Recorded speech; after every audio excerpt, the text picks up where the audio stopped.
Hello friends, मेरा नाम सूर्य प्रकाश, मेरे चैनल का नाम है basic of maths with Surya. अब हम पढ़ेंगे इसमें क्लास 10 एनसीईआरटी मैथ्स। आने वाले समय में मैं आपको पूरी मैथ्स कराऊंगा क्लास 10 की। तो जैसे हमारे पहला चैप्टर है इसके अंदर, जिसका नाम है नंबर सिस्टम। नंबर सिस्टम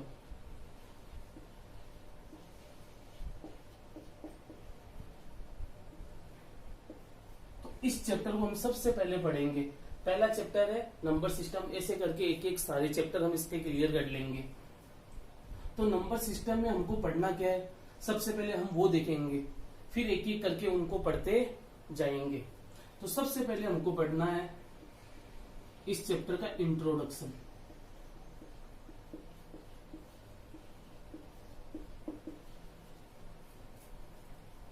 दो नंबर पे हमें पढ़ना है यूक्लिड्स डिवीजन।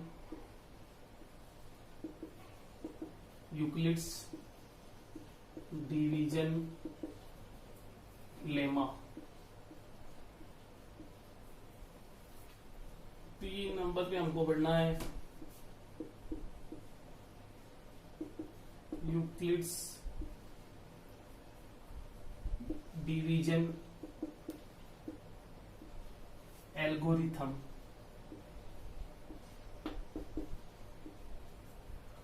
4 नंबर में मैं आपको पढ़ाऊंगा फंडामेंटल थ्योरम ऑफ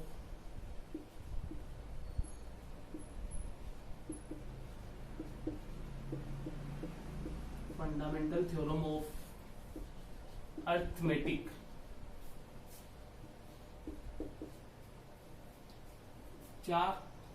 5 नंबर में आपको मैं पढ़ाऊंगा रिविजिटिंग ऑफ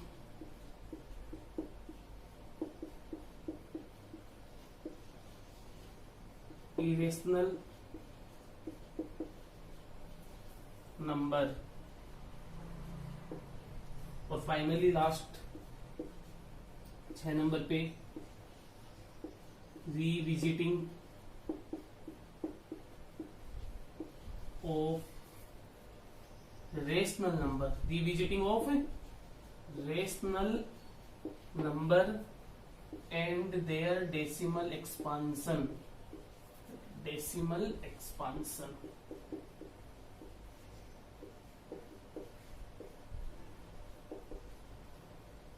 तो इस चैप्टर में हम ये पढ़ने वाले हैं। ऐसे जैसे मैं कोई भी चैप्टर आपके स्टार्ट करूंगा तो सबसे पहले मेरा टारगेट यही रहेगा कि मैं आपको बताऊं कि उसमें हम क्या क्या पढ़ने वाले हैं। जिससे क्या होगा कि हमको पढ़ के मजा आएगा, हमको पता रहेगा कि हमको क्या क्या पढ़ना है। जैसे आपके एनसीईआरटी मैथ्स के अंदर नंबर सिस्टम पहला चैप्टर है, रियल नंबर भी लिखा हुआ रहता है, बात एक ही है। इसके अंदर आपको सबसे पहले मैं इंट्रोडक्शन पढ़ाऊंगा। 2 नंबर पे मैं पढ़ाऊंगा यूक्लिड्स डिवीजन लेमा। 3 नंबर पे यूक्लिड्स डिवीजन एल्गोरिथम। 4 नंबर पे fundamental theorem of arithmetic. 5 number पे revisiting of irrational number. 6 number पे revisiting of rational number and their decimal expansion. ये सब चीजें हम पढ़ने वाले हैं इस चैप्टर के अंदर। तो सबसे पहले हम स्टार्ट करेंगे इंट्रोडक्शन। क्या स्टार्ट करेंगे? इंट्रोडक्शन। इसका इंट्रोडक्शन और क्लास 9 का इंट्रोडक्शन एकदम सेम है। जिस बच्चे ने क्लास 9 में नंबर सिस्टम बढ़िया से पढ़ा है उसे क्लास 10 में ज्यादा प्रॉब्लम नहीं आएगी। और जो नहीं पढ़ा है, अब क्या कर सकते, उसको भी समझ जाना तो पड़ेगा ही। तो हम उसी हिसाब से पढ़ेंगे कि जैसे कोई बच्चा क्लास 9 में सही से नहीं पढ़ा तो हम एकदम बेसिक से पढ़ेंगे। इंट्रोडक्शन में एकदम आपको बेसिक से पढ़ाऊंगा। जिसने क्लास 9 में पढ़ के रखा है बढ़िया बात है, और जो नहीं पढ़ के रखा उसको भी समझ में आना चाहिए, और जो पढ़ के रखा उसको भी कुछ ना कुछ एक्स्ट्रा तो समझ में आएगा ही। तो सबसे पहले इंट्रोडक्शन करते हैं। इंट्रोडक्शन करने के बाद हम यूक्लिड्स डिवीजन लेमा उठाएंगे, एल्गोरिथम उठाएंगे, फिर फंडामेंटल थ्योरम, फिर रिविजिटिंग ऑफ इरेशनल नंबर, फिर revisiting of rational number and their decimal expansion.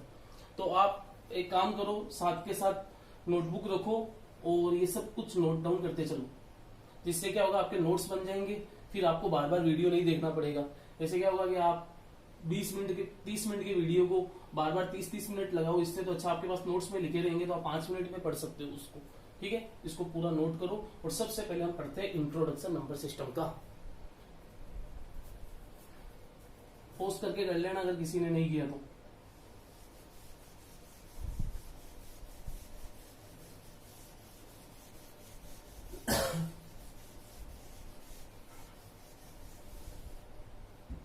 अब आ जाओ नंबर सिस्टम पे। चैप्टर का नाम नंबर सिस्टम। क्या है ये सिस्टम, इसमें नंबर के साथ सिस्टम क्या दे दिया। देखो नंबर सिस्टम का मतलब क्या होता है, यहाँ पे सिस्टम वर्ड साथ क्यों दिया गया है, समझने की कोशिश करो।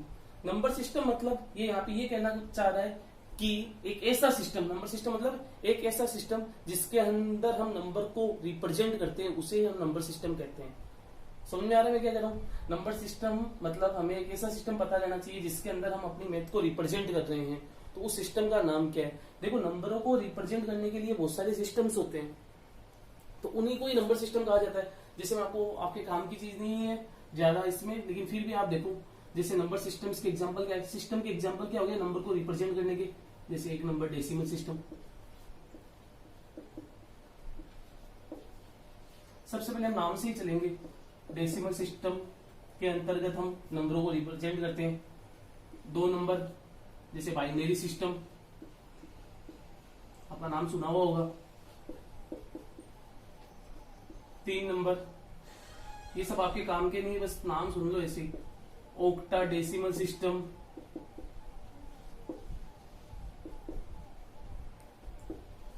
हेक्सा डेसिमल सिस्टम,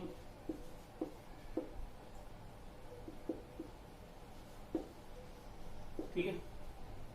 बस ये से कुछ सिस्टम्स होते हैं नंबर को रिप्रेजेंट करने के लिए, इसलिए चैप्टर का नाम पड़ा है नंबर सिस्टम। और जो हम मैथ्स पढ़ते हैं उसके अंदर हम जो अपने नंबर्स को रिप्रेजेंट करते हैं, हम कौन से सिस्टम के अंतर्गत करते हैं, डेसिमल सिस्टम के अंतर्गत। डेसिमल सिस्टम के अंतर्गत हम अपने नंबर्स को रिप्रेजेंट करते हैं। कंप्यूटर जो लैंग्वेज समझता है वो कौन सा सिस्टम होता है, बाइनरी सिस्टम। ऐसे ऑक्टा और हेक्सा का भी काम आता है जो हमारे कुछ भी काम का नहीं है, ना ही बाइनरी काम का। हमारे काम का क्या है, डेसिमल सिस्टम है। ऑक्टा डेसिमल मतलब कुछ ऐसे लिखा जाता है, उसके अंदर ये 8 का कोड देके उस हिसाब से किया जाता है, जो अपने कुछ भी काम का नहीं है एक बार, ठीक है। तो डेसिमल सिस्टम के अंतर्गत ही हम अपने नंबर्स को रिप्रेजेंट करते हैं। कंप्यूटर कौन से सिस्टम को यूज लेता है, बाइनरी। और नंबर सिस्टम, डेसिमल सिस्टम के अंदर कितने डिजिट्स होते हैं, 10 डिजिट्स होते हैं। सबसे छोटा डिजिट होता है 0, फिर 1, फिर 2, 3, इस हिसाब से 9 तक डिजिट्स चलेंगे। इस हिसाब से हम अपनी मैथ्स को डेसिमल सिस्टम के अंतर्गत प्रदर्शित करते हैं। उसी हिसाब से कंप्यूटर कौन से सिस्टम को फॉलो करता है, बाइनरी सिस्टम को। और बाइनरी सिस्टम के अंदर 2 डिजिट्स होते हैं, 0 एंड। कंप्यूटर सिर्फ 0 और 1 की लैंग्वेज को समझता है, ठीक है, लेकिन हमारे काम का तो डेसिमल सिस्टम ही है। तो अभी तक मैंने क्या बताया, सिर्फ नंबर सिस्टम बताया। नंबर सिस्टम मतलब यहाँ पे सिस्टम वर्ड क्यों आया, क्योंकि हमें पता रहना चाहिए कि हम जो अपनी मैथ्स पढ़ रहे हैं उसमें कौन सा सिस्टम फॉलो हो रहा है। कौन सा सिस्टम फॉलो हो रहा है, डेसिमल सिस्टम फॉलो हो रहा है। डेसिमल सिस्टम में कितने डिजिट्स होते हैं, 10 डिजिट्स होते हैं। सबसे छोटा 0, सबसे बड़ा 9। देखो आप कोई भी नंबर बना लो, उसमें आप देखोगे 0 से लेके 9 तक की हेल्प होती है। जैसे आपको लिखना है 2234, तो अब आप देखिए ये नंबर है और इसमें 4 डिजिट्स लगे, 2 2 3 4, बने तो इन्हीं डिजिट से नहीं ये नंबर, ठीक है। अब मैं आपको बोलूं 67 डिजिट है या नंबर है, आप बोलोगे सर नंबर है। क्या है, नंबर। और इसमें कितने डिजिट्स यूज हुए, 2 डिजिट्स, एक तो 6 और एक 7। अब मैं बोलूं आपको 67 68, अब मैं बोलूं यहाँ पे कितने नंबर है, 2 नंबर, एक तो 67 और एक 68 है। इस नंबर के अंदर 2 डिजिट, इस नंबर के अंदर भी 2 डिजिट। मतलब हमको कोई भी नंबर बनाना तो हमें डिजिट्स की हेल्प लेनी पड़ेगी। तो यहाँ से एक छोटा सा क्वेश्चन उठ के आ गया, जो आगे जाके आपके अभी तो काम नहीं आएगा, जब आप कभी कंपटीशन की तैयारी करोगे तो वहां पे पूछ लिया जाता है कि हम कौन से सिस्टम के अंदर अपने नंबर्स को रिप्रेजेंट करते हैं, डेसिमल सिस्टम के अंदर। कंप्यूटर कौन से में करता है, बाइनरी सिस्टम में। हमारे सबसे छोटा डिजिट कौन सा होता है, 0। सबसे बड़ा डिजिट कौन सा होता है, 9। कंप्यूटर में 0 और 1, ठीक है। वैसे octa decimal system, hexa decimal system, ये सब होते हैं जो अपने कुछ काम के नहीं है। तो नंबर सिस्टम मतलब समझ में आया आपको। चलो आगे बढ़ते हैं।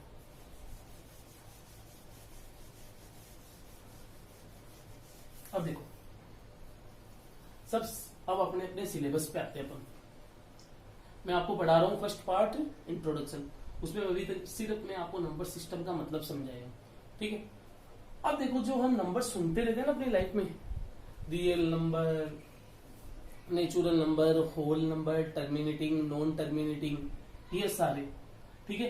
तो उनको हम बढ़िया से क्लासिफाई करेंगे, उनको बांटेंगे, क्लासिफिकेशन ऑफ नंबर्स करेंगे और एक एक नंबर को टेबल के थ्रू समझेंगे, जिससे क्या होगा कि हमें ज्यादा प्रॉब्लम नहीं होगी। थोड़ी टेबल बड़ी होगी, मेरे साथ साथ उसको नोट डाउन करते चलना। आप देखोगे कि एक बार टेबल आप नोट डाउन कर लोगे, उसके बाद क्या होगा कि आपके कुछ भी इसमें प्रॉब्लम नहीं आएगी, आपको याद करने की आवश्यकता नहीं पड़ेगी। चलो अपन आप दूसरा इंट्रोडक्शन में नंबर सिस्टम का मतलब समझ लिए। अब हम समझते हैं क्लासिफिकेशन ऑफ नंबर्स।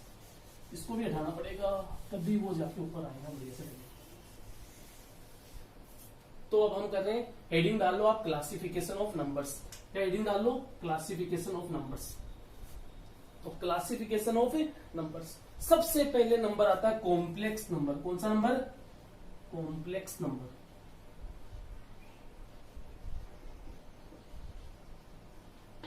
ठीक है, कॉम्प्लेक्स नंबर से ही नंबर बढ़ते गए, तो सबसे पहले आता है कॉम्प्लेक्स नंबर। अभी कॉम्प्लेक्स नंबर क्या होता है? कॉम्प्लेक्स मतलब होता है सम्मिश्रण, मिश्रित नंबर। ठीक है, इसमें सारे नंबर होते हैं। कॉम्प्लेक्स का मतलब ही होता है सम्मिश्रण। तो इसमें जब सारे नंबर एक साथ हो उन्हें हम क्या बोल देंगे? कॉम्प्लेक्स। अब सिटीज के अंदर आप जाते हो, बड़ी बड़ी सिटियों में देखते हो कि कॉम्प्लेक्स देता है कि उस कॉम्प्लेक्स में चलो, उस कॉम्प्लेक्स में चलो। तो वहां पे क्या होता है कि आप देखोगे कि टीवी की दुकान है, रेस्टोरेंट है, कपड़े की दुकान है, इसलिए उसको सबको मिक्स करना है, इसलिए उसको क्या कहा जाता है? कॉम्प्लेक्स कहा जाता है। ऐसे इसमें सभी नंबर है, इसलिए इसको क्या कहा जाता है? कॉम्प्लेक्स। तो कॉम्प्लेक्स का मतलब कुछ नहीं होता, सिर्फ मिश्रण नंबर होता है। अब देखो कॉम्प्लेक्स को आगे बढ़ा गया, कॉम्प्लेक्स को 2 पार्ट्स में बांटा गया। पहला रियल नंबर, दूसरा इमेजिनरी नंबर।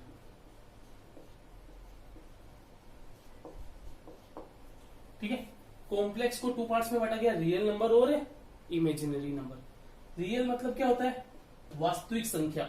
इमेजिनरी मतलब काल्पनिक संख्या। तो कॉम्प्लेक्स में से क्या कर दिया गया? इसको 2 पार्ट्स में बांट दिया गया, रियल और इमेजिनरी। ठीक है, अब रियल में क्या क्या आते हैं जो हम रोज डे टू डे लाइफ में सुनते रहते हैं, वो सब क्या है? Real number. ये जैसे 0, 1, 2, √2, 2.2, 2.123, इस हिसाब से खत्म नहीं हो रहा, आगे चलता जा रहा है। 2.22 खत्म नहीं हो रहा, आगे चलता जा रहा है। 3 ऐसे इनफाइनाइट तक। ये सब क्या हो गए अपने? Real number. अब नेगेटिव में भी ले लो, -1, -2, -3, इस हिसाब से माइनस का इनफाइनाइट तक चलता रहेगा। तो ये सब क्या है? Real number. अब आप बोलोगे सर सारे नंबर तो इसमें आ गए, इमेजिनरी में क्या गया? और रियल नंबर में देखो कोई फ्रैक्शन नंबर है ना, वो भी रियल में आ जाएगा। क्योंकि आप जानते हो, जैसे यहाँ पे मैंने ले लिया, समझ लो 1/2, ये भी रियल में आ गया, क्योंकि 1/2 को जब आप डिवाइड दोगे तो आप देखोगे वापस 0.5 आ जाएगा, और 0.5 इधर ही आता है। ठीक है, अब इमेजिनरी मतलब काल्पनिक संख्या जिसका हमारे को यूज नहीं है।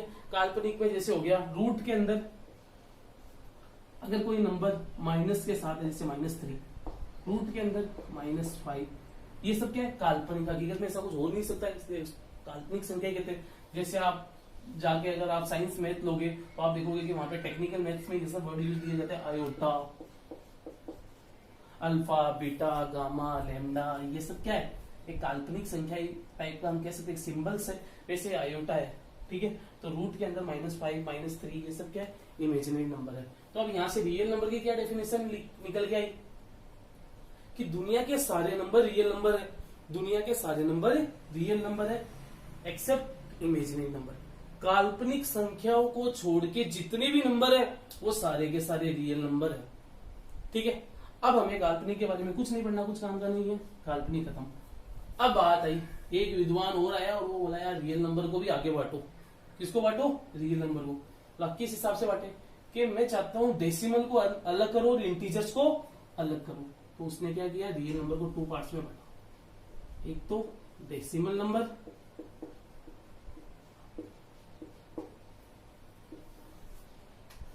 एक इंटीजर्स।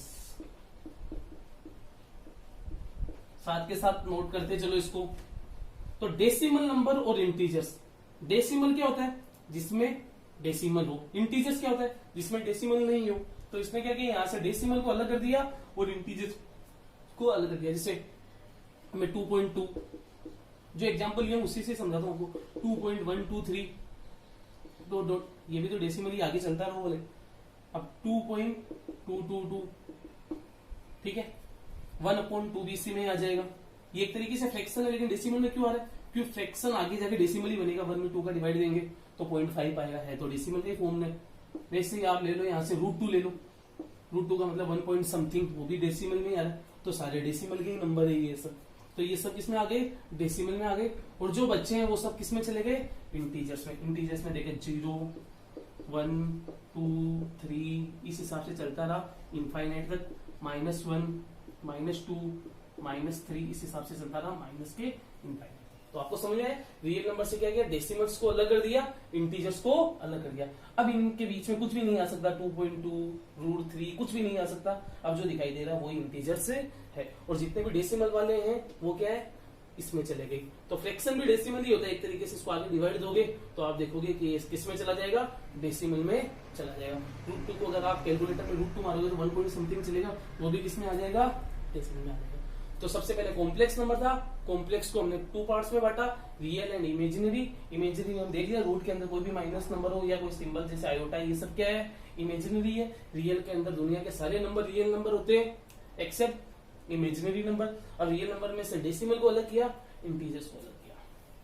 अब सुनो, तो आज के बाद कॉम्प्लेक्स नंबर क्या होता है समझ में आएगा आपको, रियल क्या होता है, इमेजिनरी क्या होता है, डेसिमल क्या होता है और इंटीजर से क्या होता है। अब सुनो, जो हम सुनते हैं natural number, whole number, prime number, composite numbers, ये सब में कभी पॉइंट आता है क्या, 2.3 3.5 डेसिमल आता है, नहीं आता। तो इसका मतलब वो सारे के सारे पार्ट किसके, इंटीजर के है। देखो ये 1 से लेके इस तरफ जो भी चल रहा है उनको हम एक तरीके से बोलते हैं पॉजिटिव इंटीजर्स। क्या बोलते हैं, पॉजिटिव इंटीजर्स। और इधर जो चलता है उसको हम बोलते हैं नेगेटिव इंटीजर्स। अब आप जानते हो, आपने छोटी क्लासेस में पढ़े होंगे क्लासेस में कि 0 is neither positive NOR negative. तो 0 नेगेटिव में भी नहीं आएगा, पॉजिटिव में भी नहीं आएगा। तो 0 को हम क्या बोले, ना तो पॉजिटिव इंटीजर्स बोल सकते हैं ना नेगेटिव इंटीजर्स बोल सकते हैं। 0 को हम बोलेंगे 0 इंटीजर्स। क्या बोलेंगे, 0 इंटीजर। ठीक है, तो पॉजिटिव इंटीजर, नेगेटिव इंटीजर, 0, क्योंकि 0 ना तो पॉजिटिव होता है ना ही नेगेटिव होता है। तो अब यहां से जो जो चीजें निकलती गई देखो, अब जैसे यहां से सबसे पहले नेचुरल नंबर। नेचुरल नंबर क्या होता है, ये सब इंटीजर से ही निकल के आएंगे, क्योंकि आप इतना तो जानते हो नेचुरल होल कभी भी ऐसे आता है कि 2.5 3.5 नहीं आता, वो तो सीधा इंटीजर्स का ही पार्ट होता है। अब नेचुरल नंबर का डेफिनेशन क्या होता है, counting numbers are called natural numbers. जिन नंबर्स को हम गिन सकते हैं उन्हें हम नेचुरल नंबर कहेंगे। तो यहां से बताओ क्या क्या होगा, 1 2 3 इस हिसाब से इनफाइनाइट तक चलता रहेगा। तो ये क्या हो गया, नेचुरल का एग्जांपल हो गया। अब इसमें 0 क्यों नहीं आया, क्योंकि 0 हम काउंटिंग में यूज नहीं लेते। जैसे समझ लो, अगर मैं पूछूं आप जिस कमरे में बैठे हो उसमें एसी कितनी है, अगर एसी 1 होगी तो आप क्या बोलोगे, 1 एसी है। और एसी नहीं होगी तो आप क्या बोलोगे, एसी नहीं है। आप कभी ऐसे बोलोगे क्या, 0 एसी है। तो हम 0 को कभी भी काउंटिंग में यूज नहीं लेते, इसलिए नेचुरल नंबर का डेफिनेशन तो खुद ही कह रहा है कि counting numbers are called natural number. तो 0 इसमें कैसे आ सकता है, क्योंकि 0 कभी काउंटिंग में आता नहीं है, इसलिए 1 2 3 4 ये सब इनफाइनाइट तक क्या हो गया, नेचुरल नंबर। और माइनस में भी हम मेनली यूज नहीं लेते, -1 -2। ठीक है, होल नंबर। होल नंबर क्या होता है, नेचुरल नंबर में अगर 0 को ऐड कर दिया जाए तो होल नंबर होगा, आपको पता है। नेचुरल में अगर 0 और डाल दो तो वो सारे नंबर होल हो गए। तो 0 से स्टार्ट होता होल, 0 1 2 3। सबसे छोटा नेचुरल नंबर 1 होता है, सबसे छोटा होल नंबर 0 होता है, और सबसे बड़ा नेचुरल नंबर पूछे तो इनफाइनाइट, पता ही नहीं लगा सकते। होल नंबर भी सबसे बड़ा, इनफाइनाइट लेकिन छोटा पता लगा सकते हैं। तो नेचुरल हो गया, होल हो गया, अब आ गया इवन नंबर। जो 2 के टेबल में आता है या 2 से डिवाइड जाता है, बात एक ही है, जो 2 के टेबल में आएगा और 2 से डिवाइड जाएगा उन्हें हम क्या कहते हैं, होल नंबर, इवन नंबर कहते हैं। जैसे 0 2 4 6 8 0 सबसे डिवाइड जाता है, इसलिए 0 इसमें आ गया। ठीक है, इस हिसाब से आ गया चाहो तो। ठीक है, ओड नंबर मेनली 1 से स्टार्ट करते, इसको 1 3 5 7, तो ये किसमें आ गया, ओड में आ गया। इवन नंबर, ओड नंबर, जो 2 से डिवाइड जाता है वो किसमें आ गया, इवन में। जो 2 से डिवाइड नहीं जाता वो किसमें आ गया, ओड में आ गया। तो नेचुरल समझ में आया, होल समझ में आया, इवन आया, ओड आया। ठीक है, तो ये अभी तक हमारे इंटीजर से निकल के आए। अब 2 मेनली ओड नंबर आपको सुनने में मिलेंगे कभी, prime number composite number. Composite number, अब देखो प्राइम नंबर क्या होता है? ऐसे नंबर जिनके फैक्टर या तो खुद या वन हो। फैक्टर मतलब जो डिवाइड जाए, इसे सिंपल भाषा में समझना चाहे तो आप इसे समझ सकते हो, ऐसा नंबर जो या तो खुद से डिवाइड जा रहा है या वन से डिवाइड जा रहा है, उसे हम क्या बोलेंगे? Prime number. ठीक है, जो दो से जाना चाहिए, तो खुद से और एक वन से। जैसे 2 देख लो, 2 एक तो खुद के टेबल में आता है, एक वन के टेबल में आता है। 3 5 7 9 आएगा क्या? नहीं आएगा, क्योंकि बच्चे इस हिसाब से जल्दी करते करते ओड नंबर सोच के 9 लिख देते हैं। 9 देखो, 9 से भी जा रहा है, 1 से भी जा रहा है, यहां तक तो सही है, लेकिन साथ साथ वो 3 से भी जा रहा है। प्राइम नंबर का तो डेफिनेशन ये है कि वो खुद से जाना चाहिए और साथ ही साथ 1 से जाना चाहिए और किसी और से नहीं जाना चाहिए। तो 2 3 5 7 11 इस हिसाब से चलता रहेगा। कंपोजिट नंबर जिसके फैक्टर्स खुद के और वन के अलावा और कुछ हो, मतलब 2 फैक्टर के अलावा कुछ हो। खुद का और वन का तो सब ही होता है, सब में खुद का और वन से तो सभी जाता है, उसके अलावा अगर कुछ होगा तो वो किसमें आ जाएगा? कंपोजिट में। जैसे आपने ले लिया 4, अब 4 देखो 2 से भी जा रहा है, 4 से भी जा रहा है, 1 से भी जा रहा है, लेकिन 2 से भी जा रहा है। कंपोजिट नंबर का डेफिनेशन क्या है? जिसके 2 से ज्यादा फैक्टर हो, 4 6 9 8 इस हिसाब से चलता है। तो आपको समझ में आया, इंटीजर्स के पार्ट है natural number, whole number, even number, odd number, prime number, composite number.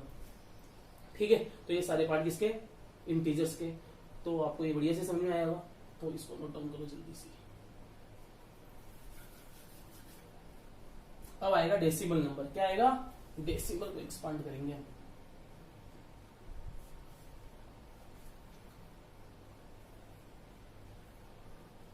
थोड़ी जगह कम रहेगी, इसलिए मैं इसको इरेज कर रहा हूं यहां से। ठीक है, वीडियो को पॉज करके इसको पूरा नोट डाउन कर लो। अब हम डेसिमल को बांटेंगे, इंटीजर्स में मेनली यही है।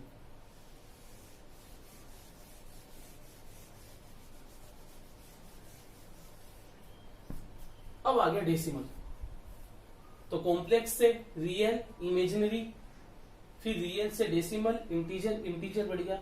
अब आप सोचो सर डेसिमल को कैसे बढ़े? देखो डेसिमल में देखने को ये दिखाई दे रहा है कि कुछ डेसिमल तो ऐसे हैं जो खत्म हो रहे हैं और कुछ डेसिमल ऐसे हैं जो खत्म नहीं हो रहे। देखो ये 2.2 खत्म हो रहा है, लेकिन ये देखो आगे चलता जा रहा है, ये भी आगे चलता जा रहा है। 1/2 खत्म हो रहा है, √2 भी आप कैलकुलेटर में मारोगे तो देखोगे आगे चलता जाएगा। मतलब डेसिमल में देखने को ये मिला कि यार कुछ डेसिमल तो खत्म हो रहे हैं और कुछ डेसिमल खत्म नहीं हो रहे।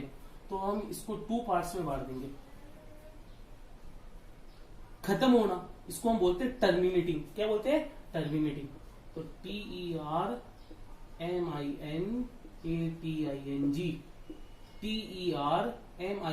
TERMINATING, terminating decimal number. दूसरा हो जाएगा नॉन टर्मिनेटिंग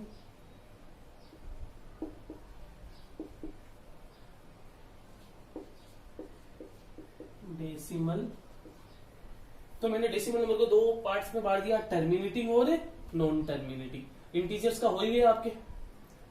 तो अब बात आ गई टर्मिनेटिंग में क्या था? जो डेसिमल खत्म हो जाता है वो टर्मिनेटिंग में आता है, और जो डेसिमल खत्म नहीं होता वो नॉन टर्मिनेटिंग में आता है। जैसे 2.2 3.5 6 8 खत्म हो गया, यहाँ पे आके 1/2 ये भी जाके खत्म हो जाएगा। ठीक है, तो ये सब किसमें आ गया? टर्मिनेटिंग में। जो डेसिमल खत्म हो जाता है वो टर्मिनेटिंग, जो खत्म नहीं होता उसे नॉन टर्मिनेटिंग। अब नॉन टर्मिनेटिंग में क्या आ गया? जैसे देखो यहाँ से ले लेते ये एग्जांपल, जैसे 2.123 डॉट डॉट डॉट, ये किसको दर्शा रहा है कि आगे चलता जाएगा। 2.222 ये भी आगे चलता जाएगा। अब जैसे 1/2 तो इसमें आ गया, √2 इसके अंदर आ जाएगा। क्यों? क्योंकि जब आप कैलकुलेटर में √2 मारोगे तो आप देखोगे 1 पॉइंट समथिंग चलता जाएगा, लेकिन वो खत्म नहीं होगा। अब आप फ्रैक्शन का भी एक एग्जांपल ले लो, 1/3। जब 1 में 3 का डिवाइड दोगे तो आप देखोगे 0.333 चलता जाएगा, लेकिन खत्म नहीं होगा। तो ये सब किसमें आ गया? नॉन टर्मिनेटिंग में। ये किसमें आ गया? टर्मिनेटिंग में। ठीक है, तो डेसिमल नंबर को 2 पार्ट्स में बांटा, टर्मिनेटिंग में और नॉन टर्मिनेटिंग में। अब देखो टर्मिनेटिंग का तो बात सही है कि यहाँ पे जाके आगे कुछ एक्सपांड होता हुआ दिखाई नहीं दे रहा, टर्मिनेटिंग तो यहाँ पे खत्म। अब नॉन टर्मिनेटिंग में एक जन आ रहा और बोल रहा है यार अभी भी मेरे को इसमें कुछ ना कुछ दिखाई दे रहा है, जिसको आगे बांटो।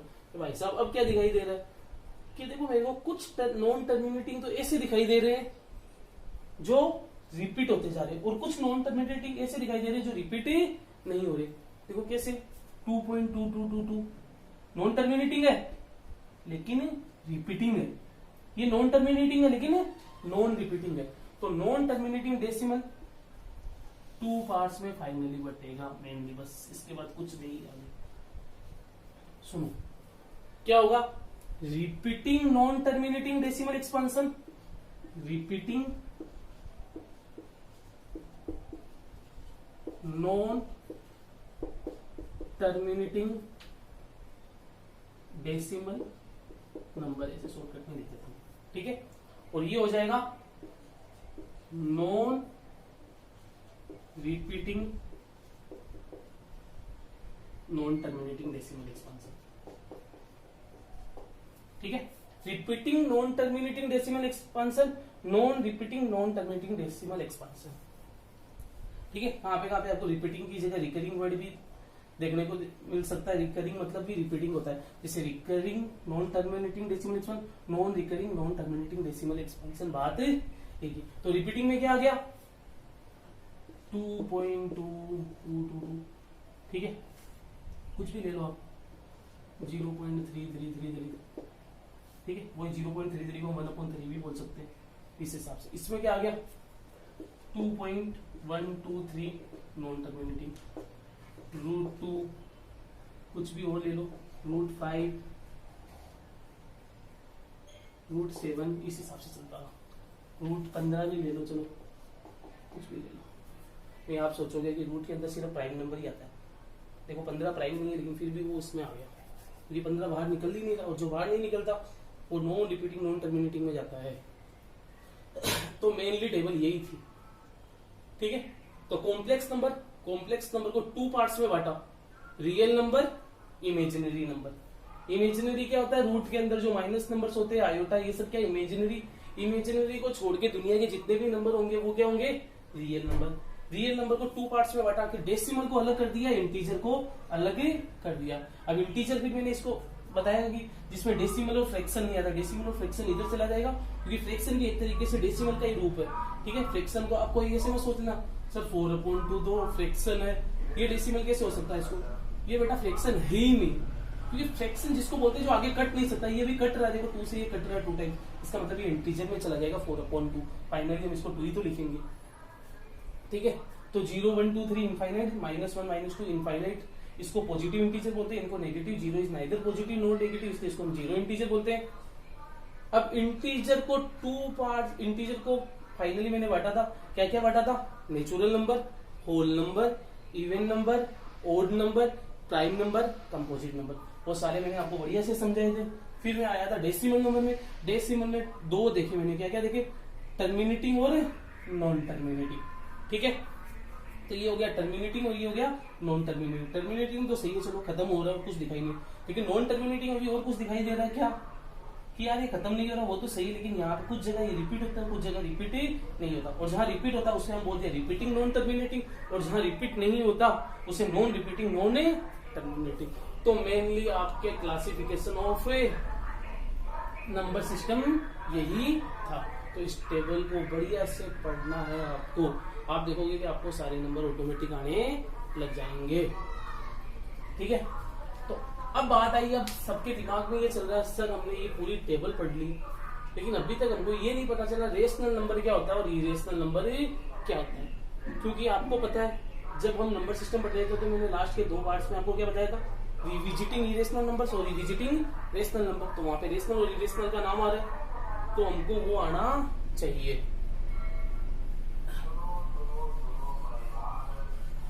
देखो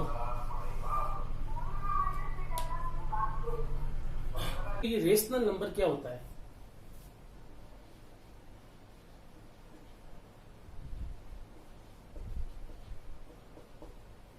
तो मैं रेशनल नंबर की डेफिनेशन आपको बोल रहा हूं और आप लिखते चलो, ठीक है। क्योंकि रेशनल और इरेशनल नंबर हम इस टेबल से ही समझेंगे, इसलिए मैं इसको इरेज नहीं कर रहा हूं। तो रेशनल नंबर क्या होता है, लिखो any number date can be expressed any number date can be expressed in the form of P upon Q. Any number that can be expressed in the form of P upon Q where P and Q are integers. जहां पे P और Q क्या होना चाहिए? Integers होना चाहिए. क्या होना चाहिए? Integers होना चाहिए. Any number that can be expressed in the form of P upon Q where P and Q are integers and Q is not equal to 0. Then such numbers is called rational number. तो क्या है, अगर कोई number P upon Q के form में है जहां पे P और Q इंटीजर्स है और Q 0 के बराबर ही नहीं है, तो ऐसे नंबर्स को हम रेशनल नंबर कह सकते हैं.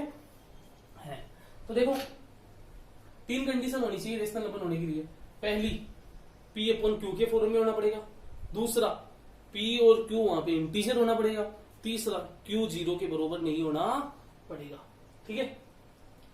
तो अब इस टेबल में ऐसा देखो कि ऐसे कौन से नंबर है जो P अपॉन Q के फॉर्म में, साथ ही साथ वहां पे P और Q इंटीजर्स है. इंटीजर आप अच्छी तरह जानते हो क्या होता है, इसमें डेसिमल फ्रैक्शन नहीं आते, वो सारे नंबर इंटीजर होते. और Q मतलब जो डिनोमिनेटर है वो 0 के बराबर नहीं होना चाहिए. अगर ये तीनों कंडीशन जिन नंबर में लग रही है वो नंबर रेशनल होंगे, नहीं तो वो रेशनल ही नहीं होंगे. अब देखो सुनो, सबसे पहले हमने बांटा था रियल और इमेजिनरी में. इमेजिनरी तो नंबर ही नहीं है. जब ये कोई नंबर ही नहीं है, काल्पनिक है, तो यहाँ पे रेशनल होने का तो सवाल ही नहीं उठता. अब बात आ गई रियल. रियल को मैंने बांटा था डेसिमल और इंटीजर. अब देखो, क्या इंटीजर नंबर रेशनल है क्या? आप जैसे मैंने एक इंटीजर उठा लिया 2, अब मैं बोलूं 2 रेशनल है क्या? आप बोलोगे सर ये तो P अपॉन Q के फॉर्म में है ही नहीं. मैं बोलूं हाँ ये है. क्यों? क्योंकि हम किसी भी नंबर को 1 से डिवाइड दे सकते हैं, उसकी एक्चुअलिटी पे कोई फर्क नहीं पड़ेगा. 2 को 1 से डिवाइड देंगे तो वापस 2 आ जाएगा या नहीं आ जाएगा. इसलिए हम जितने भी इंटीजर है उनके डिवाइड में 1 लगा सकते हैं. जैसे मैंने लिया -5, -5 के नीचे 1 लगा लो, कोई फर्क नहीं पड़ेगा. तो देखो इनके नीचे 1 लगा के मैं इनको रेशनल बना सकता हूँ. अब देखो ये P अपॉन Q के फॉर्म में हो गया, पहली कंडीशन पूरी. दूसरी, P और Q वहां पे क्या होना चाहिए? इंटीजर होना चाहिए. 2 भी एक इंटीजर है, 1 भी एक इंटीजर है. दूसरी, और Q 0 के बराबर नहीं होना चाहिए. देखो 1 डिवाइड में 1 क्या 0 के बराबर है क्या? नहीं है. तो यहां से एक बात निकल के आई कि जितने भी इंटीजर है ना, जितने भी इंटीजर वो रेशनल नंबर होते हैं. जितने भी इंटीजर है वो सारे के सारे क्या होते हैं? रेशनल नंबर होते हैं. 3 भी रेशनल नंबर है, 0 भी रेशनल नंबर है. देखो 0 के नीचे 1 लगा सकता हूं. देखो ये P अपॉन Q के फॉर्म में हो गया. 0 और 1 दोनों इंटीजर हो गए और 1 is not equal to 0. Then we can say that 0 is also rational number. तो आपको ये समझ में आया रेशनल नंबर क्या होता है? इंटीजर से समझ में आ गया. जब इंटीजर रेशनल नंबर है तो इंटीजर्स के जितने भी पार्ट है, natural, whole, prime, even, odd, composite, ये सारे के सारे रेशनल नंबर है. तो आपको समझ में आ गया कि रेशनल नंबर क्या होता है? All integers are rational number. When integer are rational number then their part are also rational number. क्या क्या है? Natural, whole, odd, even, prime, composite. अब बात आई सर इन डेसिमल में से कौन से रेशनल में जाते हैं. देखो डेसिमल को यहां से तो हम पता नहीं लगा सकते, इसको 2 पार्ट्स में बांटा हूं, टर्मिनेटिंग और नॉन टर्मिनेटिंग. पहले टर्मिनेटिंग को देखो. क्या मैं टर्मिनेटिंग को रेशनल कह सकता हूं क्या? हाँ कह सकता हूं. कैसे? जैसे मैंने 2.2 उठाया, क्या मैं 2.2 को आगे 22/10 लिख सकता हूँ? पॉइंट का मतलब 1 और आगे एक 0. तो देखो वापस P और Q के फॉर्म में आ गया. और P और Q यहाँ पे क्या है? इंटीजर. और Q is not equal to 0. तो यहां से ये पता चला जितने भी टर्मिनेटिंग नंबर है, जितने भी टर्मिनेटिंग डेसिमल नंबर है वो भी रेशनल में. अभी तक मैंने क्या क्या बताया? रेशनल में क्या क्या था? सारे के सारे इंटीजर्स आते हैं. इंटीजर आते हैं तो उनके पार्ट्स भी आते हैं. डेसिमल में टर्मिनेटिंग पूरे के पूरे रेशनल में जाते हैं क्योंकि हम इनको P अपॉन Q के फॉर्म में लिख सकते हैं. अब बात आई नॉन टर्मिनेटिंग में सर कौन सा आता है? यहां से तो देख नहीं सकते, इनके 2 पार्ट्स में देखो. अब देखो रिपीटिंग नॉन टर्मिनेटिंग और नॉन रिपीटिंग नॉन टर्मिनेटिंग, इनमें से कौन सा रेशनल में आ रहा है? अब जैसे मैंने ये उठाया 2.2. अब देखो यहाँ भी अब आप बोलोगे सर मैं तो इसको ऐसे तो लिख ही नहीं सकता, नीचे 1 लगा के पता ही नहीं चलेगा कितना 0 होगा क्योंकि ये तो आगे पता ही नहीं कहां तक जा रहा है. तो इसमें तो अपॉन में क्यों आ ही नहीं रहा. बेटा जब भी आपने क्लास 9 में पढ़ा होगा, जब भी कोई संख्या रिपीट करती है, कोई भी संख्या रिपीट करती है तो हम उस पर क्या लगा सकते हैं? बाहर लगा सकते हैं। जैसे मेरे पास ये 0.333 आगे चल रहा है, तो मैं इस 0.3 को रोकने के लिए इस पे बाहर लगा सकता हूँ, और जब बाहर लगा हुआ रहता है तो इसको मैं 3/9 के फॉर्म में लिख सकता हूँ। किसके फॉर्म में लिख सकता हूँ? 3/9 के फॉर्म में इसको लिख सकता हूँ। तो देखो क्या हुआ, ये 3/9 के फॉर्म में, इसका मतलब ये वापस P/Q के फॉर्म में चला गया, और P/Q में, और दोनों इंटीजर, और Q is not equal to 0, मतलब रेशनल, यानी मैं इसको 3/9 के फॉर्म में लिख सकता हूँ। तो यहाँ से एक बात निकल के आई कि जितने भी repeating non terminating decimal numbers है ना, उनको हम P/Q के फॉर्म में लिख सकते हैं। कुछ भी ले लो आप, 0.12 और इस हिसाब से, तो मैं इस पे क्या लगा सकता हूँ? एक बाहर लगा सकता हूँ, और जब बाहर लगाया तो 2 पे बाहर हो तो नीचे 99 आता है। तो देखो इसको P/Q के फॉर्म में लिख दिया, और जब इसको P/Q के फॉर्म में लिख दिया, और P और Q इंटीजर है और Q is not equal to 0, तो हम कह सकते हैं कि जितने भी रिपीटिंग नॉन टर्मिनेटिंग डेसिमल है वो भी किस में आएंगे? डेसिमल रेशनल नंबर में आएंगे। तो यहाँ से अभी तक देखो मैंने आपको क्या बताया, जितने भी इंटीजर है वो भी रेशनल में आ रहे हैं, टर्मिनेटिंग डेसिमल है वो भी किसमें आ रहे हैं? रेशनल आ रहे हैं, रिपीटिंग नॉन टर्मिनेटिंग है वो भी किसमें आ रहे हैं? रेशनल में आ रहे हैं। अब बच्चा नॉन रिपीटिंग नॉन टर्मिनेटिंग, ये वाला नंबर रेशनल नहीं होता है, ये वाला नंबर होता है इरेशनल नंबर। क्यों? क्योंकि इनको हम कभी भी P/Q के फॉर्म में नहीं लिख सकते। अब जैसे मैंने एक एग्जांपल उठाया 2.12322, ये नॉन रिपीटिंग नॉन टर्मिनेटिंग है। अब देखो अगर मैं इसको Q के फॉर्म में बनाना चाहूँ P/Q में, ऊपर में क्या मेरे को पता चलेगा कि क्या क्या आगे लिखना है, और चलो नीचे बाई चांस को ऐसे भी लिख दिया तो 1, फिर आगे कितने जीरो लगाएंगे वो भी नहीं पता, तो ये P/Q के फॉर्म में लिखा ही नहीं जाता। और जब रिपीट नहीं हो रहा तो बाहर लगा के भी मैं इसको P/Q में नहीं लिख सकता। जब इसको मैं P/Q में नहीं लिख सकता तो मैं इसको रेशनल भी नहीं कह सकता। जब इसको रेशनल नहीं कह सकता तो √2 को भी नहीं कह सकता, क्योंकि √2 को भी जब आप कैलकुलेटर में मारोगे तो आप देखोगे 1 पॉइंट ऐसे चलता रहेगा, √3 को मारोगे तो भी 1 पॉइंट समथिंग ऐसे चलता रहेगा।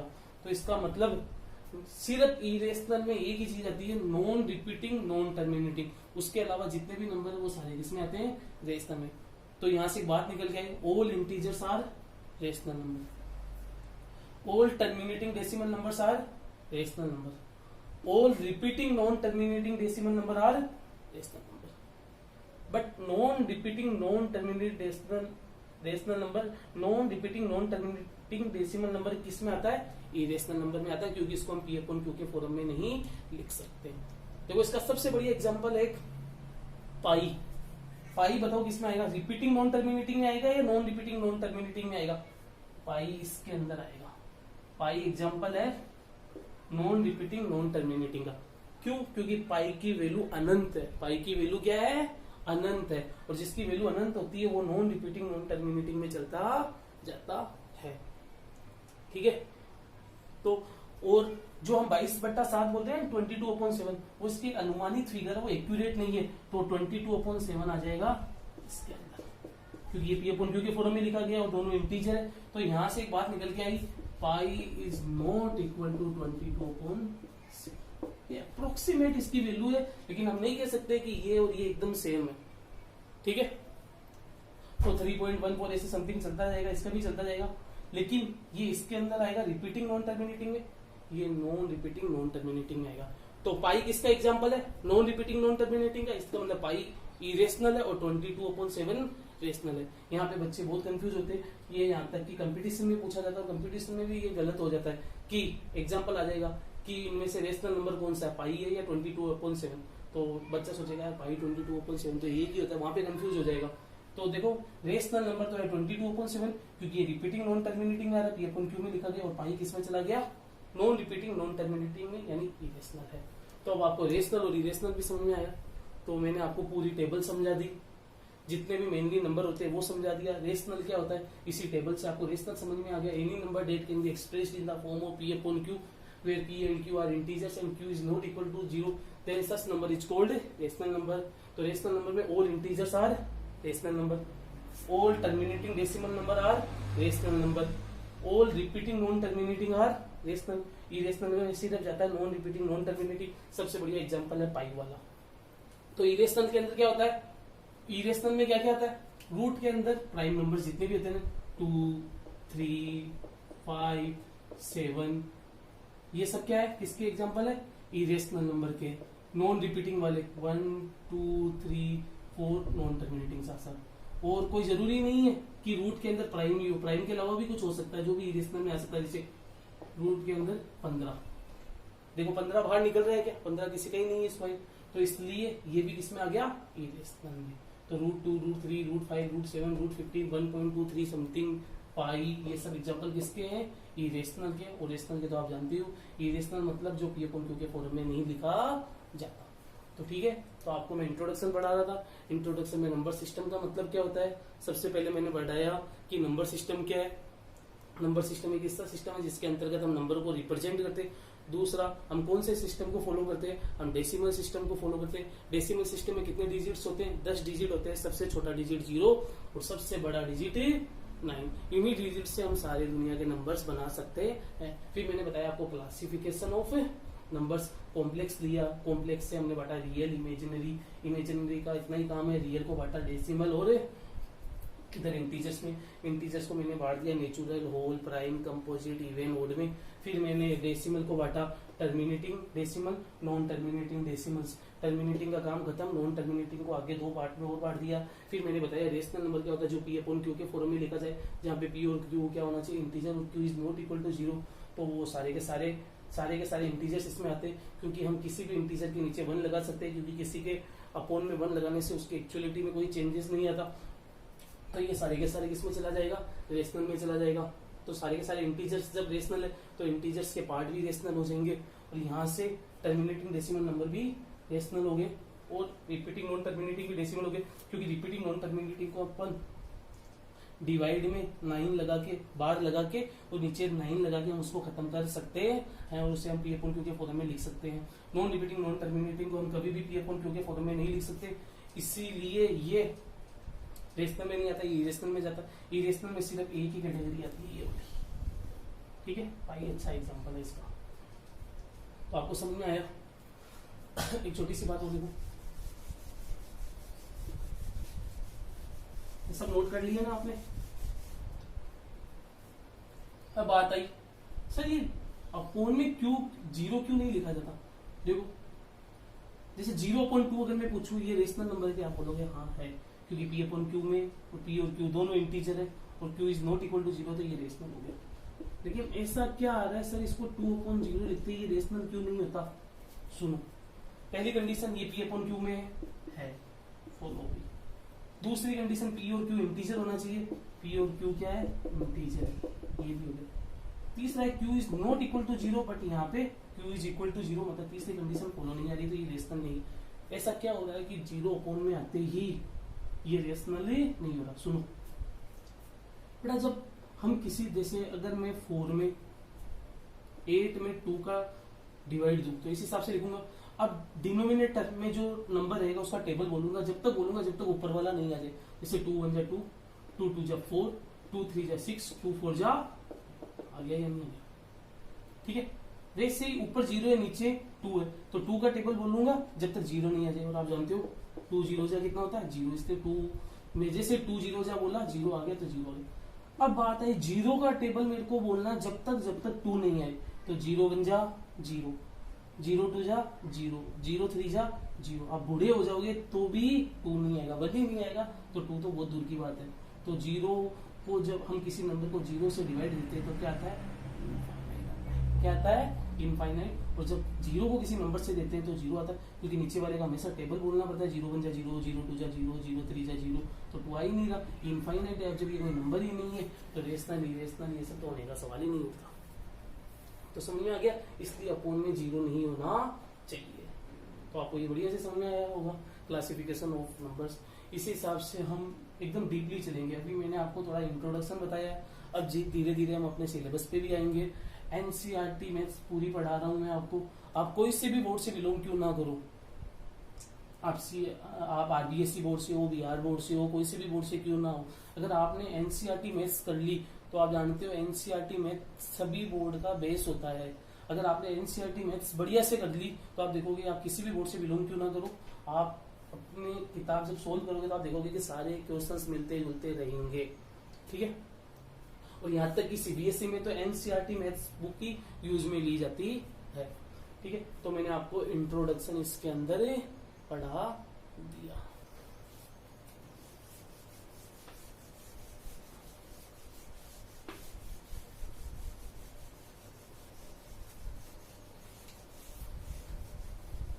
चलो आपको इतनी टेबल पढ़ाई, उसमें से कुछ पूछता हूँ, आप इसके जवाब देना। जहाँ पे बैठे हो आप बस पोस्ट करना वीडियो को, जवाब देना, फिर आगे वीडियो को आगे चलाना।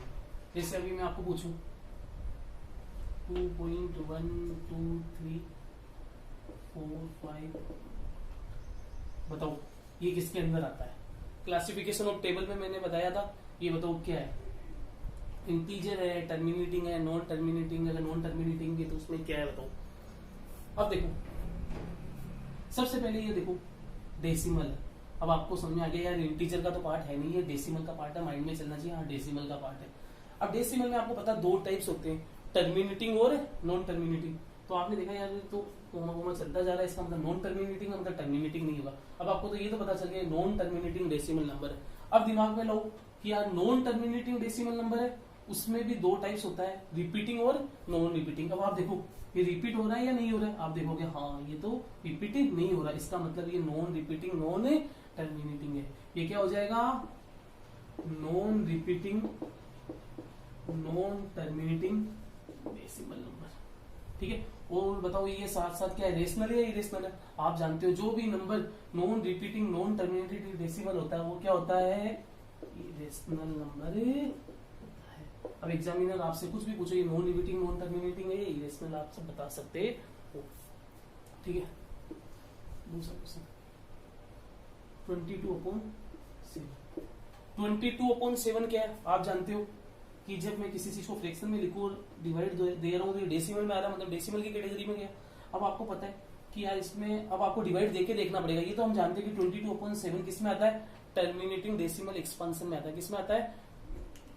सॉरी किस में आता है? नॉन टर्मिनेटिंग डेसिमल एक्सपांशन में आता है, और उसमें भी रिपीटिंग में आता है। किस में आता है? रिपीटिंग में आता है। जो 22 में 7 का डिवाइड करोगे तो देखोगे आप कि बहुत आगे जाके रिपीट होना स्टार्ट हो जाएगा। इसलिए जो रिपीट होता है और साथ साथ डेसिमल एक्सपांशन में आता है, नॉन टर्मिनेटिंग में आता है, उसको हम बोलते हैं रेशनल नंबर। क्या बोलते हैं? ये हो गया रेशनल का। पाई किसका एग्जांपल हो गया? ठीक है, तो इस हिसाब से आप कुछ भी बता सकते हो कि इसके अंदर क्या किसके अंदर आ रहा है। तो आपको ये टेबल बढ़िया से समझ में आई होगी। तो ऐसे खुद क्वेश्चन खुद भी लिख लो, कुछ भी लिख लो ऐसे 7.238। अब सोचो ये क्या है, एक बार लिखो। मेरे को पता है एकदम इजी चीज है, लेकिन ऐसे लिखने से क्या होगा? आपको टेबल याद हो गया। आप टेबल दिमाग में चलाओगे। कैसे चलाओगे? ऐसे चलाओगे कि यार ये डेसिमल है, इसका मतलब ये इंटीजर हो नहीं सकता। अब इंटीजर नहीं हो सकता तो ये नेचुरल भी नहीं हो सकता, होल भी नहीं हो सकता, इवन भी नहीं हो सकता, ओड भी नहीं हो सकता, प्राइम भी नहीं हो सकता, कंपोजिट भी नहीं हो सकता। तो ये क्या होगा? डेसिमल होगा। अब सोचो डेसिमल के अंदर दो चीजें बताई थी, टर्मिनेटिंग और नॉन टर्मिनेटिंग। फिर आपने देखा यार ये टर्मिनेटिंग मतलब नॉन टर्मिनेटिंग देखने की आवश्यकता ही नहीं है। ठीक है, तो ऐसे करने से क्या होगा कि आपका थोड़ा रिवीजन अच्छा होगा और आपको टेबल जल्दी याद होगी। ठीक है, तो ये और आपको पता है ये सारे के सारे इंटीजर रेशनल नंबर होते हैं, सारे के सारे नॉन ये टर्मिनेटिंग भी क्या होते हैं? रेशनल होते हैं। और नॉन टर्मिनेटिंग में सिर्फ रिपीटिंग वाले रेशनल होते हैं और नॉन रिपीटिंग वाले तो इरेशनल में चले जाते हैं। तो ये था नंबर सिस्टम का इंट्रोडक्शन। अब हम नेक्स्ट क्लास में मिलेंगे Euclid's division lemma, Euclid's division algorithm के साथ। Thank you.